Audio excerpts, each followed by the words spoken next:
जी welcome back. अस्सलाम वालेकुम। कैसे हैं आप सब। आज का हमारा जो लेक्चर है वो बहुत ही ख़ास है क्योंकि आज हम पढ़ने वाले हैं पोजीशंस के बारे में। अब बाज़-औक़ात होता क्या है कि हमें अपने किसी एलिमेंट को अपनी स्क्रीन की किसी ख़ास लोकेशन पे रखना होता है। मान लो मैं अपने एलिमेंट को टॉप से 20 पिक्सल नीचे रखना चाहता हूँ, या राइट की तरफ रखना चाहता हूँ, या लेफ़्ट, या फिर बॉटम पे। अब जब हम फुटर क्रिएट करते हैं किसी भी वेबसाइट का, तो हम उसे रख रहे होते हैं फुटर को लास्ट में, बॉटम पे।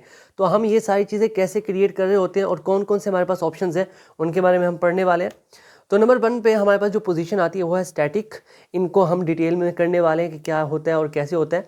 उसके बाद हमारे पास आती है रिलेटिव, हमारे पास होता है एब्सोल्यूट, फिक्स्ड और स्टिकी। हमारे पास टोटल 5 होती हैं पोजीशंस। इन पांचों को हम डिटेल से कवर करने वाले हैं। तो आइए शुरू करते हैं। अब सबसे पहले मैं क्या करता हूँ, अपने 3 छोटे-छोटे ब्लॉक्स बना लेता हूँ जिनको मूव करा के मैं आपको दिखा पा रहा हूँ कि कैसे ये काम करते हैं। तो उसके लिए मुझे डिव बनाने होंगे। डिव हमारा एक बॉक्स ही होता है और उनको मैं नाम दे देता हूँ। लेट्स सपोज मैं इसे नाम दे देता हूँ कंटेनर, और एक और मैं डिव बनाता हूँ। लेट्स सपोज मैं इसे नाम दे देता हूँ कंटेनर। मैं इन्हें थोड़ा सा नाम चेंज कर देता हूँ। मैं इसे कंटेनर 1 कह देता हूँ और इसे मैं कह देता हूँ कंटेनर 2, ताकि थोड़ा सा डिफरेंस हो जब हम इस पे काम कर रहे हों। मैं एक और डिव क्रिएट करता हूँ और इसे नाम दे देता हूँ कंटेनर 3। तो हमारे पास 3 कंटेनर्स बन चुके हैं।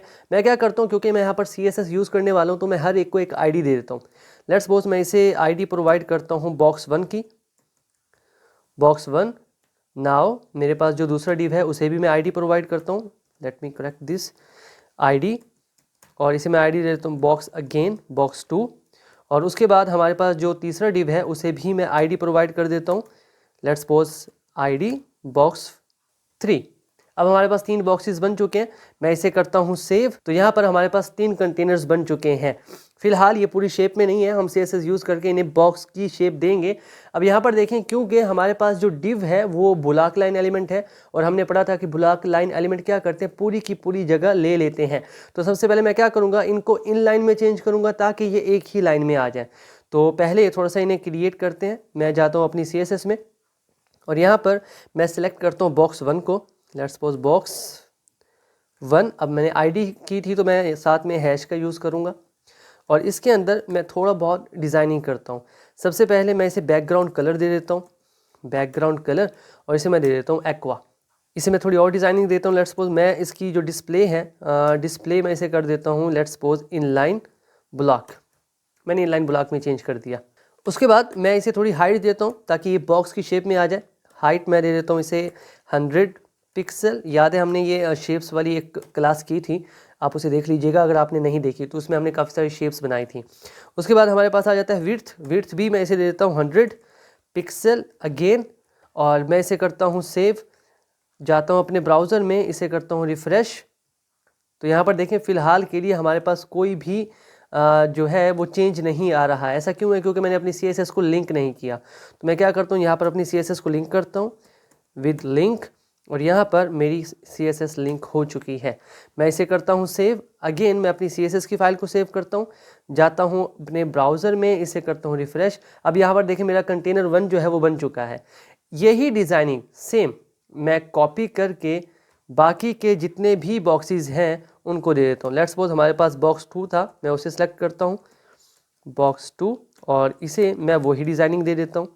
अगेन मेरे पास है बॉक्स 3, मैं उसे भी यही डिज़ाइनिंग दूंगा बॉक्स 3, और इसे भी मैं सेम डिज़ाइनिंग दे देता हूँ। मैं इसे करता हूँ सेव, इसे करता हूँ रिफ़्रेश। तो यहाँ पर देखिए मेरे पास 3 बॉक्सेस आ चुके हैं।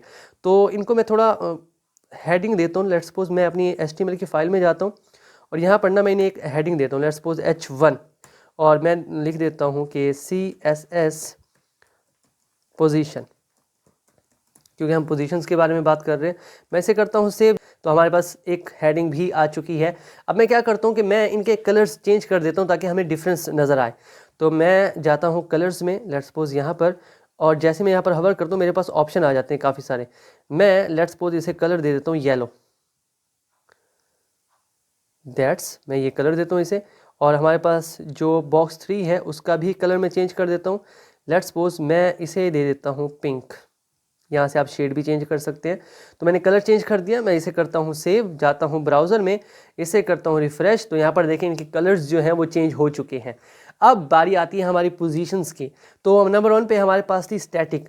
अब यहाँ पर देखें मैं क्या करता हूँ, मेरी जो CSS है और मेरा बॉक्स 1 जो है मैं उसे स्टैटिक करके देखता हूँ उसकी पोजीशन को। तो मैं लिखूँगा पोजीशन और उसमें मैं लिख देता हूँ स्टैटिक। अब हमारे पास ना 4 ऑप्शंस होते हैं पोजीशन सेट करने के लिए। एक होता है टॉप, एक हमारा होता है लेफ्ट, एक होता है बॉटम और एक होता है राइट। तो मैंने यहाँ पर स्टैटिक लिखा है, मैं इसे करता हूँ सेव। और अब मैं क्या करता हूँ कि मैं इसे टॉप से मैं इसे कहता हूँ कि ये 20 पिक्सल्स नीचे आ जाए। तो मैं 20 पिक्सल्स लिखता हूँ, मैं इसे करता हूँ सेव, जाता हूँ अपने ब्राउज़र में। अब जैसे ही मैं इसे रिफ़्रेश करता हूँ ना तो मुझे कोई चेंज नज़र नहीं आया अपने कंटेनर 1 में। अच्छा, मैं एक और काम करता हूँ, मैं क्या करता हूँ, टॉप की बजाय ना मैं इसे बॉटम पे देता हूँ, या फिर मैं लेफ़्ट में करके देखता हूँ। मैं कहता हूँ कि इसके जो लेफ़्ट है ना, लेफ़्ट से ये 40 पिक्सल्स मूव हो जाए। मैं इसे करता हूँ सेव, जाता हूँ अपने ब्राउज़र में, इसे कर रहा हूँ रिफ़्रेश। तो यहाँ पर देखिए अब भी मेरा जो बॉक्स 1 है वो वैसे का वैसा है, कोई चेंज नहीं आया। ऐसा क्यों हो रहा है कि हमारे पास जो स्टैटिक कीवर्ड मैंने यूज़ किया ये बाय डिफ़ॉल्ट होता है। जब भी आप पोजीशन स्टैटिक कर देते हैं तो ना आपका टॉप काम करता है, ना लेफ़्ट, ना बॉटम, ना राइट, कोई भी काम नहीं करता। तो मैं क्या करूँगा, स्टैटिक को ख़त्म करता हूँ।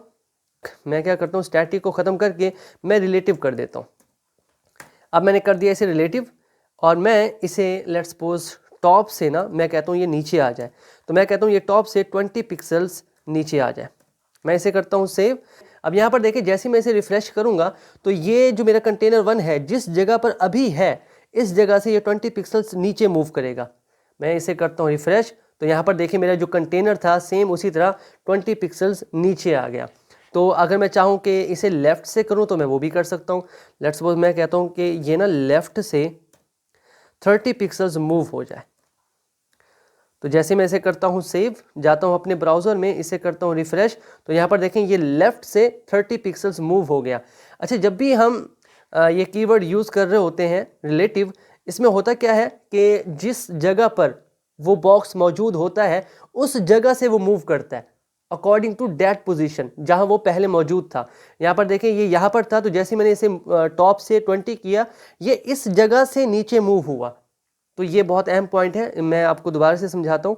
लेट्स सपोज मैं यहाँ पर ना रिलेटिव की जगह कुछ और यूज़ करता हूँ। मैं क्या करता हूँ, मैं इसे रिलेटिव ही रहने देता हूँ ताकि डिफरेंस हमें नज़र आए। मैं इसे करता हूँ सेव, अगेन जाता हूँ अपने ब्राउज़र में और इसे करता हूँ रिफ़्रेश। तो यहाँ पर देखें वैसे का वैसा आ गया। मैं क्या करता हूँ, ये जो कंटेनर 3 है ना इसे मैं थोड़ा चेंज करके देखता हूँ। लेट्स सपोज कंटेनर 3 में हम जाते हैं और यहाँ पर मैं क्या करूँगा, रिलेटिव की जगह कोई और प्रॉपर्टी यूज़ करता हूँ। लेट्स सपोज मैं यहाँ पर रिलेटिव की जगह एब्सोल्यूट यूज़ करता हूँ पोजीशन, और मैं यहाँ पर यूज़ करता हूँ एब्सोल्यूट। अब देखें क्या फ़र्क आता है। अब मैं क्या करता हूँ, मैं इसे ना टॉप से कर देता हूँ लेट्स सपोज 20 पिक्सल। मैं इसे करता हूँ सेव। अब इस 3 को देखिएगा कि क्या चेंज आता है इसमें। जैसे ही मैं इसे रिफ़्रेश करता हूँ तो ये मेरा जो बॉडी का टैग है, पूरा जो मेरा पेज है ये उसके रिलेटिवली मूव हो रहा है। पहले जो रिलेटिव था जिस पोजीशन पर वो बॉक्स होता है उससे या तो नीचे आता है या लेफ़्ट जाता है या राइट, जैसे आप करना चाहें। लेकिन जैसे ही आप एब्सोल्यूट करते हैं ना तो वो क्या करता है, वो बॉडी के मुताबिक मूव करता है। मतलब वो टॉप से अगर आपने किया तो जहाँ से आपकी बॉडी शुरू हो रही है, आपका डॉक्यूमेंट का पेज शुरू हो रहा है, वो वहाँ से मूव करेगा। या फिर मैं अगर इसे लेफ़्ट करना चाहूँ या राइट करना चाहूँ, लेट्स सपोज मैं इसे करता हूँ राइट, और मैं कहता हूँ कि ये राइट से ना 20 पिक्सल हो जाए। लेट्स सपोज मैं राइट से भी इसे 20 करता हूँ। मैं इसे करता हूँ सेव, जाता हूँ अपने ब्राउज़र में, इसे करता हूँ रिफ़्रेश। तो यहाँ पर देखें ये राइट से हो गया। अब ये अकॉर्डिंगली हमारे वेब पेज के मुताबिक हो रहा है कि हमारे वेब पेज से ये राइट की तरफ आ रहा है। और रिलेटिव में क्या होता था, यहाँ पर देखें जहाँ उसकी पोजीशन थी ये वहाँ से मूव करता था। तो ये थोड़ा सा फ़र्क है रिलेटिव में और एब्सोल्यूट में। अब मैं क्या करता हूँ, अब हम एक और ट्राई करके देखते हैं विच इज़ फिक्स्ड। अब फिक्स क्या करता है, मैं उसके लिए ना अपनी HTML में जाऊँगा और यहाँ पर मेरा जो कंटेनर है इसके बाद मैं काफ़ी सारा ना टेक्स्ट लिख देता हूँ। लेट्स सपोज मैं यहाँ पर लिखता हूँ लॉरेम लिखने के बाद मैं मल्टीप्लाई कर दूंगा इसे 100 से। तो जैसे मैंने इसे मल्टीप्लाई किया यहाँ पर देखिए मेरे पास काफ़ी सारा जो है वो टेक्स्ट आ चुका है। अब मैं इसे करता हूँ सेव, जाता हूँ अपने ब्राउज़र में, इसे करता हूँ रिफ़्रेश। तो यहाँ पर देखिए वो टेक्स्ट जो है वो यहाँ पर आ चुका है। अब मैं क्या करने वाला हूँ, मैं ना यहाँ पर जो मेरा बॉक्स 3 था मैं इसे फिक्स करने वाला हूँ। तो जैसे ही मैं इसे फिक्स करता हूँ देखते हैं क्या होता है। मैं जाता हूँ इसमें बॉक्स 3 में, तो अब मैं इसकी पोजीशन को कर देता हूँ फिक्स। जैसे मैं इसे फिक्स करता हूँ, इसे करता हूँ सेव, जाता हूँ ब्राउज़र में, इसे करता हूँ रिफ्रेश, तो ये अब फिक्स हो चुका है। कैसे? देखिए जैसे मैं इसे स्क्रॉल करता हूँ ना, तो ये टेक्स्ट तो मेरा जा रहा है ऊपर, लेकिन जो मेरा बॉक्स 3 है वो वहीं पर फिक्स हो गया है, वो मूव नहीं कर रहा। तो इस तरह से आप किसी भी एलिमेंट को फिक्स कर सकते हैं। यहाँ पर तो मैंने एक कंटेनर को फिक्स किया, मान लो मुझे इस हेडिंग को फिक्स करना है, तो तब मैं क्या करूँगा, सिंपली मैं जाऊँगा हेडिंग में, मैं यहाँ पर हेडिंग को करता हूँ सिलेक्ट H1 और मैं इसकी पोजीशन कर देता हूँ फिक्स। और मैं क्या करता हूँ, मैं कहता हूँ ये लेफ़्ट से 40 पिक्सल इस तरफ आ जाए या 500 पिक्सल इस तरफ आ जाए, तो मैं लेफ़्ट से करता हूँ इसे 500 पिक्सल कि इस तरफ ये मूव हो जाए। मैं इसे करता हूँ सेव, इसे करता हूँ रिफ्रेश, तो यहाँ पर देखिए मेरी जो CSS वो जो मेरी हेडिंग थी वो यहाँ पर आ चुकी है, 5 पिक्सल्स यहाँ से इस तरफ आ चुकी है। तो यहाँ पर देखिए जैसे ही अब मैं इसे स्क्रॉल करता हूँ ना, तो अब उस कंटेनर के साथ साथ मेरी जो हेडिंग थी वो भी फिक्स हो चुकी है, वो मूव नहीं कर रही। तो इस तरह से हमारी जो फिक्स की प्रॉपर्टी है वो यूज़ होती है। उसके बाद हमारे पास एक और प्रॉपर्टी आती है विच इज़ स्टिकी। अब स्टिकी क्या करती है, सेम यही काम है लेकिन थोड़ा सा फ़र्क है उसमें। यहाँ पर देखिए मेरा जो बॉक्स 2 है ना, उसे मैं स्टिकी करके देखता हूँ। लेट्स सपोज मैं यहाँ पर क्या करता हूँ, पोजीशन स्टिकी कर देता हूँ। मैं इसे करता हूँ सेव, जाता हूँ अपने ब्राउज़र में, इसे करता हूँ रिफ्रेश। यहाँ पर देखिए मेरा बॉक्स 2 जो है वो स्टिकी है। अब मैं अगर इसे मूव करूँ तो फिलहाल आपको कोई भी फ़र्क नज़र नहीं आ रहा। अब ये होगा क्या, यहाँ पर देखिए मैं आपको इसे एक और करके दिखाता हूँ। मेरे पास जो H2 है यहाँ पर, मैं उससे पहले कुछ टेक्स्ट दे देता हूँ। अगेन रैंडम सा मैं लिखता हूँ लॉरेम और इसे मल्टीप्लाई कर देता हूँ लेट्स सपोज 12 के साथ, मल्टीप्लाई 12, तो मेरे पास टेक्स्ट आ गया। अगेन अब मैं इसे करता हूँ सेव, जाता हूँ अपने ब्राउज़र में, इसे करता हूँ रिफ्रेश, तो यहाँ पर देखें मेरे जो बॉक्स था मेरा 2 कंटेनर, उससे पहले भी टेक्स्ट आ चुका है। अब मैं जो मैंने यूज़ की थी प्रॉपर्टी स्टिकी, उसमें थोड़ा चेंज करता हूँ। मैं क्या करता हूँ, मैं यहाँ पर जाके ना मैं कहता हूँ कि ये ना टॉप से 20 पिक्सल नीचे हो, 20 पिक्सल्स। अब मैं इसे करता हूँ सेव, इसे करता हूँ रिफ्रेश, तो यहाँ पर देखें फ़िलहाल ये वही है, लेकिन अगर मैं इसे स्क्रॉल करूँ तो जैसे ही ये टॉप से 20 पिक्सल नीचे आया ये स्टॉप हो गया। अब देखें यहाँ पर फ़र्क देखिए आप कि हमारे पास जो फिक्स था वो तो फिक्स ही रहा, लेकिन ये हमारा जो स्टिकी था ये वहाँ पर आकर फिक्स हुआ जहाँ पर हमने उसकी वैल्यू सेट की थी। मैंने कहा था ये टॉप से 20 पे हो, तो ये वहीं आके स्टॉप हो गया। तो इस तरह से हमारी जो प्रॉपर्टी है फिक्स की और साथ में हमारी स्टिकी जो है, इनमें थोड़ा सा डिफरेंस है। तो इन चीज़ों को खुद से एक्सप्लोर करने की कोशिश कीजिए। हम चलते हैं अपने नेक्स्ट टॉपिक की तरफ जो कि है बैकग्राउंड साइज़। अब बाज़ वक़्त क्या होता है, हम अपने बैकग्राउंड में कोई इमेज दिखा रहे होते हैं तो उसका साइज़ मैनेज करना जो होता है वो थोड़ा डिफिकल्ट टास्क होता है, तो उसे करते हैं बहुत ही आसान तरीके से ताकि आपको चीज़ें याद हो जाएँ। तो मैं क्या करता हूँ, सबसे पहले ये जो टेक्स्ट इतना सारा मैंने लिख दिया है, मैं ये इरेज़ करता हूँ। Let me check it. काफ़ी सारा टेक्स्ट आ गया है बाय डिफ़ॉल्ट, क्योंकि मैंने उसे 100 से मल्टीप्लाई कर दिया था। तो इसे मैं करता हूँ रेज़ यहाँ से। चलें जी, सारा जो कंटेंट था बाय डिफ़ॉल्ट मैंने उसे कर दिया डिलीट। मैं इसे करता हूँ सेव, जाता हूँ अपने ब्राउज़र में, इसे करता हूँ रिफ़्रेश, तो मेरा जितना भी कंटेंट था वो चेंज हो चुका है। अब मैं क्या करता हूँ, मैंने जो प्रॉपर्टी दी थी CSS की सारी, मैं उन्हें ख़त्म कर देता हूँ। लेट्स सपोज मैंने ये स्टिकी दी थी, मैं इसे भी ख़त्म कर देता हूँ। मैंने ये फिक्स दी थी, मैं इसे भी ख़त्म कर देता हूँ, अरेज़ कर देता हूँ। अगेन ऊपर मैंने रिलेटिव दी थी, मैं इसे भी अरेज़ कर देता हूँ। और मैंने हेडिंग को भी फिक्स किया था, मैं जाता हूँ हेडिंग पर और मैं इसे भी अरेज़ कर देता हूँ। अगेन मैं इसे करता हूँ सेव, तो मेरी चीज़ें जैसे पहले थी वैसे आ चुकी हैं। अब मुझे क्या करना है, मुझे लेट्स सपोज कंटेनर 2 के अंदर ना मुझे एक इमेज सेट करनी है। तो मैं क्या करूँगा, सीधा मैं जाऊँगा अपनी CSS की फाइल में, कंटेनर 2 में, ये बॉक्स 2 है, इसके अंदर मैं इमेज यूज़ करूँगा। तो यहाँ पर हम लिखेंगे बैकग्राउंड इमेज और यहाँ पर मैं URL दूंगा अपनी इमेज का। अब मैं कैसे URL दे रहा हूँ, क्योंकि मेरा जो फोल्डर था ना, उस फोल्डर के अंदर मैंने यहाँ पर देखे पहले से एक इमेज रखी हुई है, तो मुझे इशू नहीं हो रहा। तो मैं क्या करूँगा, मैं यहाँ पर URL के अंदर मैं इसे करता हूँ नाम लिखता हूँ अपनी फ़ाइल का। तो देखिए मेरा पहला लेटर मैंने लिखा और यहाँ पर मेरी फ़ाइल नज़र आ रही है। मैं इसे करता हूँ सिलेक्ट, करता हूँ सेव, इसे करता हूँ रिफ्रेश। तो यहाँ पर देखिए कंटेनर 2 के अंदर मेरी इमेज तो है पर वो साफ़ नज़र नहीं आ रही। अब इसका एक हल तो ये है कि मैं अपने कंटेनर का साइज़ जो है उसकी हाइट और विड्थ उसे बढ़ा दूं तो हो सकता है मेरी इमेज जो है वो मुझे साफ नज़र आए, लेकिन ये एक बहुत ही टाइम टेकिंग टास्क होगा। तो मैं क्या करता हूँ, थोड़ा आसान तरीका करता हूँ। तो यहाँ पर हम यूज़ करते हैं अपने बैकग्राउंड साइज़। तो आइए उसे करके देखते हैं। अब हमारे पास ना 3 तरह के होते हैं बैकग्राउंड साइज़। एक हमारे पास होता है कवर को हम बहुत ज़्यादा यूज़ कर रहे होते हैं, पहले उसी को यूज़ करके देखते हैं। तो यहाँ पर देखिए मैं आ गया 2 के अंदर। अब यहाँ पर मैं प्रॉपर्टी यूज़ करता हूँ background size, here is background size, और यहाँ पर मैं देता हूँ कवर। अब जैसे ही मैं कवर पे सिलेक्ट करता हूँ, इसे करता हूँ सेव, जाता हूँ अपने ब्राउज़र में, इसे करता हूँ रिफ़्रेश, तो यहाँ पर देखिए मेरी पूरी इमेज उसी बॉक्स के अंदर मुझे नज़र आ रही है। तो कवर को हम बहुत ज़्यादा यूज़ कर रहे होते हैं। कवर से बेसिकली क्या है, यहाँ पर कोई भी जगह खाली नज़र नहीं आ रही होगी आपको। अब एक और हमारे पास होता है, उसे यूज़ करके देखते हैं। कवर की जगह लेट्स सपोज अगर मैं यहाँ पर कंटेन यूज़ करता, तब क्या होता। तब ये काम ऑलमोस्ट सेम है कवर का और कंटेन का, लेकिन कवर क्या करता है, पूरी की पूरी जगह में एक ही तस्वीर होती है। लेकिन कंटेनर में क्या होता है, जितनी बॉक्स में तस्वीर आ सकती है वो आती है, बाकी जो बॉक्स होता है वो खाली बच जाता है, या फिर वही जो तस्वीर होती है वो दोबारा रिपीट हो रही होती है।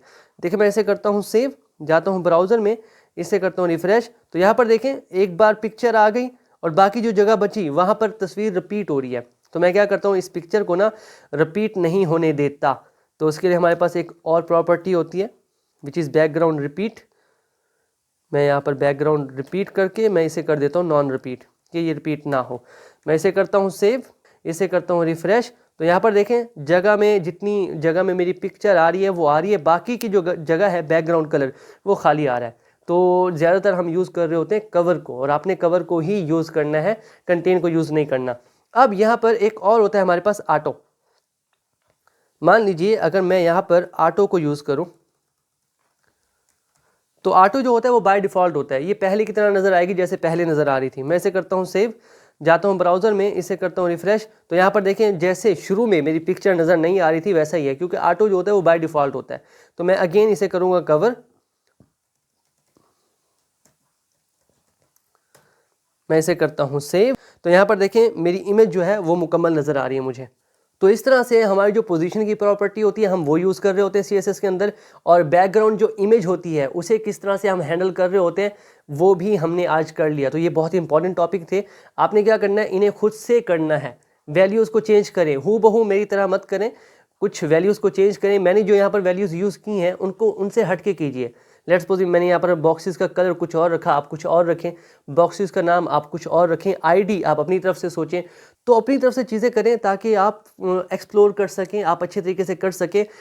ये हमारी जो कोडिंग है हम इसे जितना ज़्यादा करते हैं खुद से, और उतनी ही ज़्यादा हम इसमें अपनी स्किल को पॉलिश कर सकते हैं। तो खुद से चीज़ें कीजिए और हमारे चैनल को सब्सक्राइब कीजिए। मिलते हैं आपसे नेक्स्ट वीडियो में। तो keep connected and keep coding. Thank you.